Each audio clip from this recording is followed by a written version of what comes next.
Eder. Mech.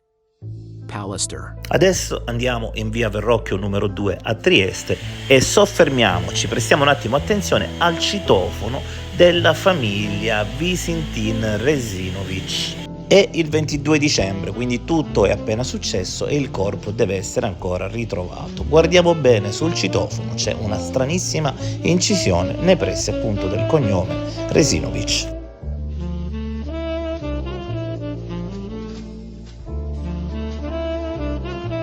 Sembrerebbe esserci scritto inciso Ametur.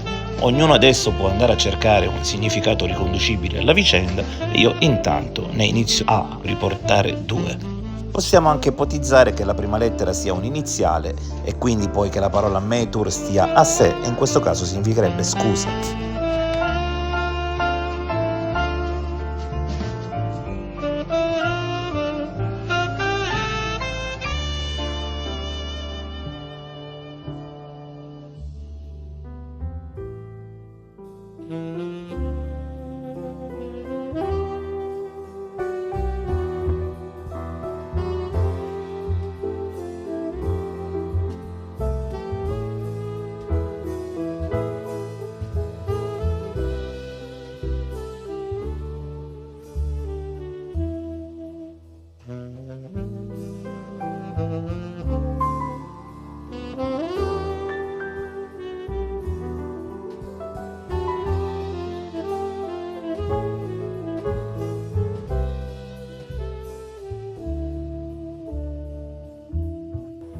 E poi per chi pensa alla pista a luci rosse ci sta anche il sito appropriato.